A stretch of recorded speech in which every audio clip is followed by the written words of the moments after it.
వర్గానికి ఆశాజ్యోతి జోహార్ అంబేద్కర్, ఆదివాసీల ఆశాజ్యోతి జోహార్ అంబేద్కర్. 134వ జయంతి విజయవంతం చేయండి. అంబేద్కర్ 134వ జయంతి విజయవంతం చేయండి.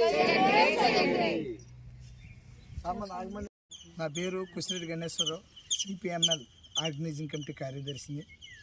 ఈవేళ అంబేద్కర్ ఎవరైతే ఉన్నారో ఆయన 134వ జయంతి జరుపుకుంటా ఉన్నాం ఏలాశ్రం వినోద్ మిశ్రా నగర్లో.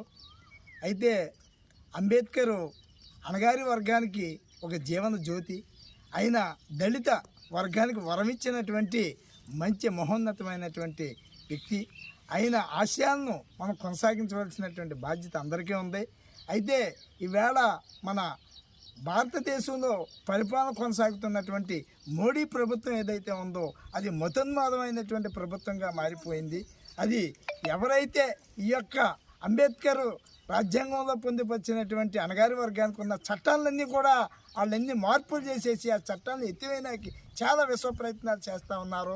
అంటే ఇక్కడ అగ్రవర్ణాలకి బ్రాహ్మణీయ వర్గాలకే చేయూత ఇవ్వటానికి ఈ మోడీ ప్రభుత్వం చూస్తుంది తప్ప ఇక్కడ అణగారి వర్గం అయినటువంటి దళితులు ఆదివాసీలు ఈవేళకి కూడా ఈ యొక్క మన్యంలోని ఈ యొక్క మైదాన ప్రాంతంలో ఊరికి చివర వాళ్ళు ఇంకా దౌర్భాగ్య పరిస్థితి అనుభవిస్తూనే ఉన్నారు. ఎందుకంటే ఈ యొక్క అంబేద్కర్ గారు పెట్టినటువంటి ఈ యొక్క రాజ్యాంగంలో పొందుపరిచినటువంటి రిజర్వేషన్ కూడా పూర్తిగా అమలు చేయటం లేదు.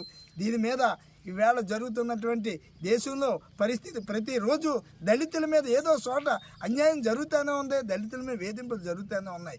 కానీ ఈ మోడీ ప్రభుత్వం వచ్చినప్పటి నుంచి కూడా ఈ యొక్క బ్రాహ్మణీయ వాదం, ఈ యొక్క అగ్రవర్ణాల వాదం ఎక్కువ పెరిగిపోతూ ఉంది. హిందూ మతం వాదం పాశ్చాత్యం బాగా పెరిగిపోతూ ఉంది.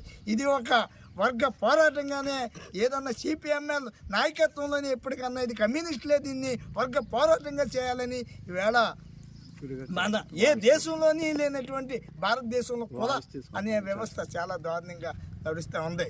దీని మీద ఖచ్చితంగా మనం వర్గ పోరాటానికి దారి తీయవలసినటువంటి పరిస్థితి ఉందని సిపిఎంఎల్ వినోద్ మిశ్రా పార్టీ తరఫున విజ్ఞప్తి చేస్తూ ఉన్నాం. ఈవేళ అంబేద్కర్ 134వ జయంతి సందర్భంగా కూడా ఒక విషయం చెప్పాల్సి వస్తుంది. ఇక్కడ అవంతి ఫ్యాక్టరీ అనేటువంటిది ఒకటి ఉంది. రాత్రి ఫుడ్ పాయిజన్ జరిగి 30 మంది అస్వస్థత గురే హాస్పిటల్లో ఉన్నారు.